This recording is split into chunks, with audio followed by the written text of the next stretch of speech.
Valsugana Volley vanta una Serie C maschile attualmente in testa al suo girone, ma da ormai 5 anni lavora con soddisfazione nel settore giovanile, tanto da aver guadagnato il marchio di qualità. La nostra società, che è prettamente maschile, ha squadre in tutte le categorie, a parte la Serie C che avete visto. Abbiamo 2 seconde divisioni, una gioca col codice del Sempre Volley. Abbiamo l'Under 18, l'Under 16, l'Under 14 e l'Under 12, oltre al mini volley. Tutte le squadre si stanno comportando molto bene.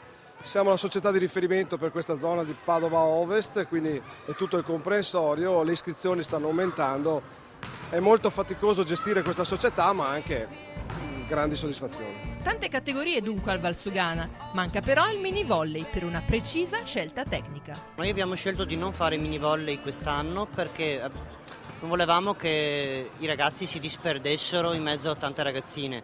Preferiamo fare pallavolo già dai primi anni, sappiamo che pagheremo un attimino come risultati, però 2-3 anni con una squadra che ha età media 9,8 anni, quindi è molto giovane, di pallavolo può essere una grande esperienza. Si inizia quindi dai ragazzini dell'Under 12 che vantano già dei piccoli record. Sono 2 piccoli record, l'età che ho già citato molto bassa, quindi vuol dire ragazzi che lavoreranno per 2 o 3 anni in questa categoria e soprattutto sono tutti maschi e siamo, se non l'unica, forse una delle uniche squadre ad avere un Under 12 interamente maschile, anche se magari paghiamo un pochino perché a questa età sicuramente le ragazze sono fisicamente più predisposte. Per quanto riguarda invece l'Under 14, questa è attualmente la situazione. La mia Under 14 è una buona squadra, ha dei buoni elementi. Molti ragazzi hanno iniziato quest'anno ma si stanno mettendo a pari, insomma sono molto contento anche di loro. Siamo riusciti ad arrivare terzi durante il girone di qualificazione, ora stiamo facendo l'eccellenza. Saliamo d'età e parliamo dell'Under 16 che ha visto il cambio del proprio allenatore.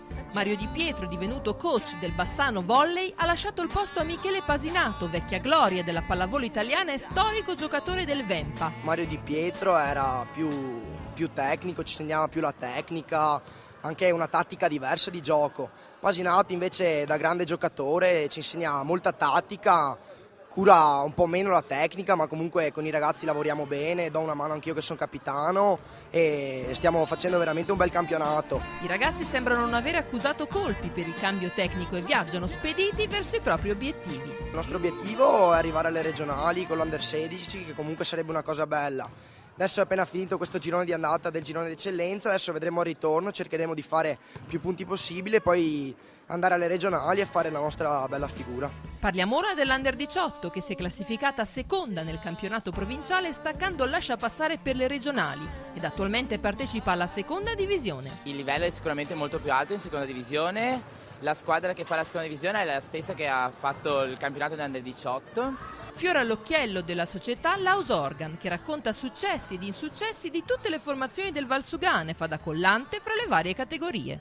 E questo è il nostro giornalino, il nostro giornale, foglio di collegamento tra tutte le squadre che esce in occasione di tutte le gare casalinghe della Serie C, oltre a essere ovviamente un veicolo pubblicitario per i nostri sponsor che compaiono tutti quanti all'interno del giornale. Ci sono le classifiche di tutte le squadre, le ultime notizie, le ultime informazioni, le news. In questo caso abbiamo messo il palinsesto, il folto palinsesto di zona volley e quindi un giornalino che vedo che è apprezzato dalla gente che se lo porta a casa.